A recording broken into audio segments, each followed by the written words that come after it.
Hi hello ಎಲ್ಲರಿಗೂ ನಮಸ್ಕಾರ. ಎಲ್ಲರೂ ಹೇಗಿದ್ದೀರಾ? ಎಲ್ಲರೂ ಚೆನ್ನಾಗಿದ್ದೀರಾ ಅಂತ ಹೇಳಿ ಭಾವಿಸ್ತೀನಿ.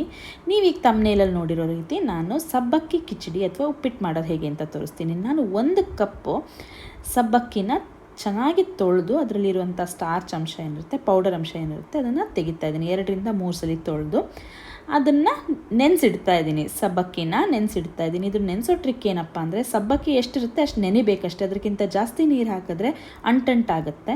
ಇಷ್ಟು ನೀರು ಹಾಕಿ ನೆನೆಸಿಡ್ತಾ ಇದ್ದೀನಿ. ಜೊತೆಗೆ ಕಡಲೆ ಬೀಜನ ನೀಟಾಗಿ ಹುರಿದಿಟ್ಕೋಬೇಕು. ಡೀಪ್ ಫ್ರೈ ಆಗಬೇಕು ಕಡಲೆ ಬೀಜ. ಅದನ್ನು ಪುಡಿ ಮಾಡಿಡಬೇಕು ದಪ್ಪಗೆ. ತುಂಬ ಫೈನ್ ಪೌಡರ್ ಆಗಬಾರ್ದು, ದಪ್ಪಕ್ಕೆ ಪುಡಿ ಮಾಡಿ ಇಟ್ಕೋಬೇಕು. ಬೆಳಗ್ಗೆ ಎದ್ದು ನೋಡೋ ಅಷ್ಟರಲ್ಲಿ ನೀಟಾಗಿ ಸಬ್ಬಕ್ಕಿ ಅರಳಿರುತ್ತೆ. ನೀವು ಇವಾಗ ನೋಡ್ಬೋದು, ಹುಡಿಯಾಗಿ ಇದೆ, ಚೆನ್ನಾಗಿ ಅರಳಿದೆ. ಸೊ ಈ ರೀತಿಯಾಗಿ ಪ್ರೆಸ್ ಮಾಡಿದ್ರೆ ನೀಟಾಗಿ ಅನ್ನದ ಅಗಲ ಆದಂಗೆ ಆಗುತ್ತೆ. ಅಲ್ಲಿಗೆ ನಾವು ಸಾಬುದಾನ ಮಾಡೋಕ್ಕೆ ಆಲ್ಮೋಸ್ಟ್ ರೆಡಿ ಇದ್ದೀವಿ ಅಂತ.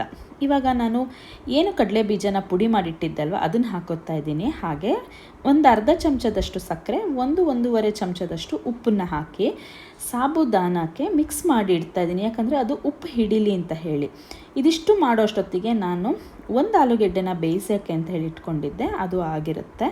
ಸೊ ಸಾಸಿವೆ ಒಗ್ಗರಣೆಗೆ ಇಟ್ಕೊಂಡು ಸಾಸಿವೆ, ಜೀರಿಗೆ, ಹಾಗೆ ಕರಿಬೇವಿನ ಸೊಪ್ಪು, ಸಣ್ಣದಾಗಿ ಹೆಚ್ಚಿರುವಂತಹ ಶುಂಠಿ, ಹಾಗೆ ಹಸಿರು ಮೆಣಸಿನ್ಕಾಯಿ. ನಿಮ್ಗೆ ಎಷ್ಟು ಖಾರ ಬೇಕು ಹಾಗೆ. ನಾನಿಲ್ಲಿ 2 ಹಸಿರು ಮೆಣಸಿನ್ಕಾಯಿನ ತೊಗೊಂಡಿದ್ದೀನಿ. ಸೊ ಅದಷ್ಟೂ ನೀಟಾಗಿ ಡೀಪ್ ಫ್ರೈ ಆಗಬೇಕು. ಶುಂಠಿ ಅದ್ರದ್ದು ಹಸಿ ಘಮ ಹೋಗಬೇಕು. ಸೊ ಶುಂಠಿಯಿಂದ ಒಂದು ಡಿಫ್ರೆಂಟ್ ಫ್ಲೇವರ್ ಬರುತ್ತೆ ಈ ಸಾಬುದಾನಾಗೆ ಅಂತ ಹೇಳ್ಬೋದು.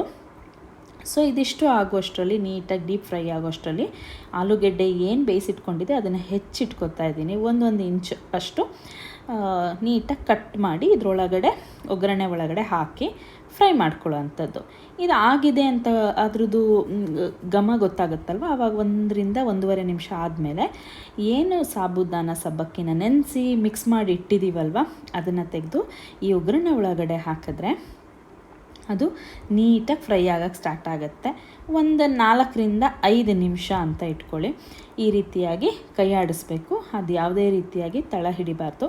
ಹೀಗೆ ವೈಟ್ ಇರುವಂತಹ ಸಬ್ಬಕ್ಕಿ ಆಲ್ಮೋಸ್ಟ್ ಸ್ವಲ್ಪ ಬ್ರೌನಿಶ್ ಶೇಡಿಗೆ ಬರುತ್ತೆ. ಆ್ಯಂಡ್ ಹಸಿ ಸ್ಮೆಲ್ ಇರುತ್ತಲ್ವ ಅದು ಸಹ ಹೋಗುತ್ತೆ. ನಿಮ್ಗೆ ಅದು ಗೊತ್ತಾಗುತ್ತೆ ರೆಗ್ಯುಲರಾಗಿ ಕುಕ್ ಮಾಡುವಂಥವ್ರು.